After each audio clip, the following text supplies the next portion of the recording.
We'll track some breaking news coming in at this hour. We're learning that a high-rise building is on fire in the Kuwait City as the Gulf state faces a wave of drone attacks from Iran. That's right. That's an important update coming in from Kuwait City. Visuals right there on your screens at the moment. Flames were seen leaping onto the night sky as a massive fire tore through a high-rise building in Kuwait City early on Sunday. The cause of the blaze was unclear, but it erupted as the country suffered a wave of Iranian drone and missile attacks. Apart from this, sirens were also sounded across the city as the country's military said that it was responding to more attacks coming in from Iran. That's the latest we're tracking at this hour. There, of course, seems to be a high-rise building which is on fire in the Kuwait City as the Gulf state, in fact, faces a drone of attacks coming in from Iran.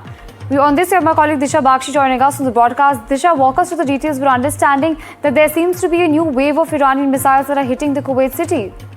Right, Reet. So this is the latest that we're getting in, that despite the fact that Iranian president indicated that the country would stop attacks against its Gulf neighbors, now we're seeing that that is not in fact the case, as the Iranian forces continue to strike numerous targets across the Gulf states. Now Kuwait, here we're seeing that building. Now we're not entirely sure whether this is a residential building or it was a commercial building, but what we do know so far from reports is that this was in fact a residential building that seems to be on fire. Whether in fact how many people could have been injured or killed in this strike remains to be seen. Those details we'll get in shortly, as this is a developing story. But what we're understanding is that this is another strike by Iranian forces on the Gulf states, this time in Kuwait, where a residential building has been targeted by drone attacks. We're yet to see what sort of injuries or how many people were impacted by this attack, given the fact that this is a residential